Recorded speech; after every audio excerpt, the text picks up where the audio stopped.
여러분 안녕하십니까? KBS 아메리칸 뉴스입니다. 미국 내 코로나19 확산 지형에 변화가 일고 있습니다. 그동안 폭발적으로 확산됐던 지역의 확진자 수는 줄어들고 있지만 상대적으로 확산 속도가 빠르지 않았던 10개 주를 중심으로 확진자와 사망자 수가 늘어나고 있습니다. 이런 가운데 캘리포니아주는 뉴저지주를 제치고 미 전국에서 두 번째로 확진자가 많은 주가 되고 말았습니다. 월드오미터 집계에 따르면 어제 하루 미국 내 신규 확진자 수는 26,079명, 지난 2주 사이 계속해서 2만 명 중반대를 유지하고 있습니다. 주목할 점은 각 주별로 확산세가 변화하고 있는 것입니다. 뉴욕과 디트로이트, 워싱턴 등 확진자가 급속히 늘어났던 지역은 확연한 감소 추세로 접어들었습니다. 뉴욕은 경제 완화 단계 2단계까지 진입했습니다. 반면 애리조나와 플로리다, 오클라호마와 텍사스 등 10개 주는 최근 주간 신규 확진자 수가 코로나19 팬데믹 이후 최고를 기록하고 있습니다. 캘리포니아의 경우 뉴저지주까지 넘어서며 뉴욕 다음으로 미 전역에서 두 번째로 확진자 수가 많은 주가 되는 오명을 안았습니다. 이 같은 현상에 대해 방역 전문가들은 산불에 비유하고 있습니다. 확진자 수가 들불처럼 늘어났던 주들의 경우 강력한 경제활동 통제를 통해 어느 정도 확산세를 늦춰왔지만 상대적으로 확산 규모가 적게 집계됐던 주들의 경우 일찌감치 경제 재개에 나선 것이 지금에 와서 더 큰 불씨를 낳고 있다는 분석입니다. 한편 코로나19 바이러스는 그동안 기저질환을 앓고 있는 고령자들의 감염률이 더 높은 것으로 알려져 왔는데요.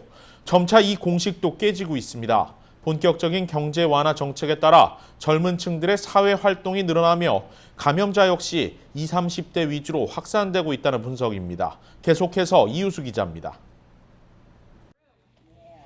젊은 층을 중심으로 코로나19 확진자가 크게 늘어나고 있습니다. 코로나19 사태 초기에는 기저질환을 앓고 있는 고연령대 환자가 주를 이뤘지만 이제는 낮은 연령층대까지 확산되고 있는 겁니다. 이 같은 현상은 텍사스와 플로리다, 그리고 사우스캐롤라이나 등 중남부 일부 지역에서 두드러지게 나타나고 있습니다. 이들 대부분은 경제 완화 정책을 조기에 실시한 곳인데 어느 정도는 이와 연관성이 있다는 분석입니다. Everybody is out lounging on the beaches and just thinking that it's over and it's not. It's far from being over. Yeah. And unfortunately, it's those people that will keep this pandemic going. 캘리포니아주에서도 젊은 층 환자는 급속도로 늘어나고 있습니다. LA 카운티 보건국에 따르면 18세부터 40세까지 환자가 전체 환자의 40%에 육박하는 39.7%를 차지하고 있습니다. 오히려 65세 이상의 고연령대 환자는 전체 환자의 20%에 미치지 못하는 15.2%에 불과합니다. 오렌지 카운티에서는 지난 주말 하루 평균 400명 이상의 신규 환자가 속출했습니다. 보건당국은 코로나19 검사가 확대되며 확진자 수가 늘어난 것으로 보고 있지만 마스크 착용을 거부하는 지역사회 움직임이 사태를 더 악화시켰다는 분석도 있습니다.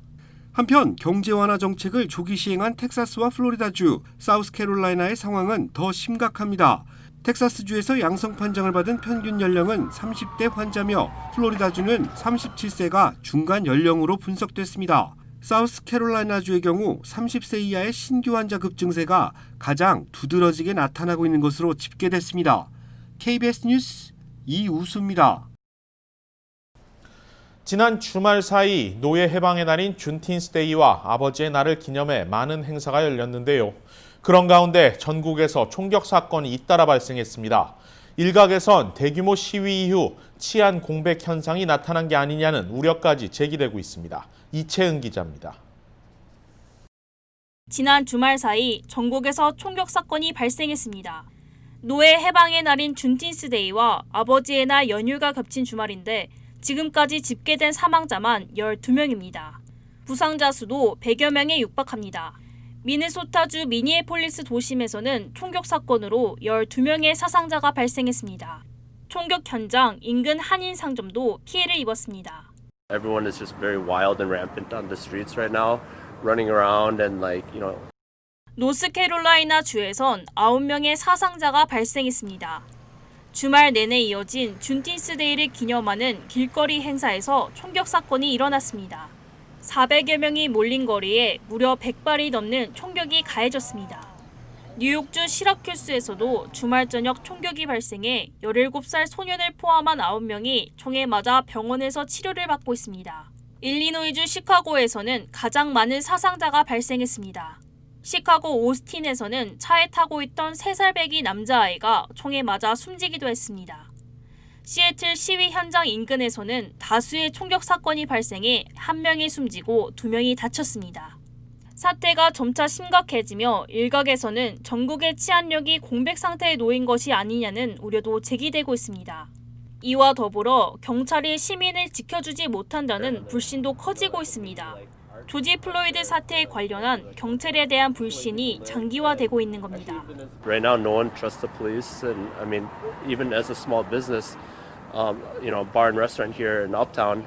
주말 사이 벌어진 총격 사건으로 전국의 치안이 불안정해지고 있습니다. 이에 더해 공권력에 대한 불신까지 커져가며 치안 공백에 대한 우려는 점차 높아지고 있습니다. KBS 뉴스 이채은입니다.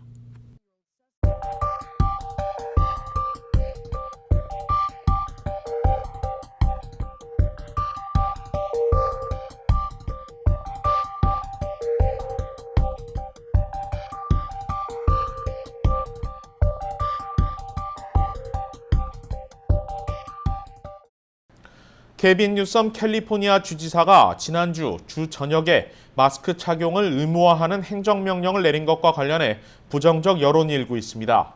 이미 사실상의 모든 경제활동이 재개된 상황에서 시기를 놓친 정책이라는 것인데요. 각 지역 경찰국 수장들도 마스크 미착용과 관련한 단속을 하지 않을 것이라고 밝히고 있습니다.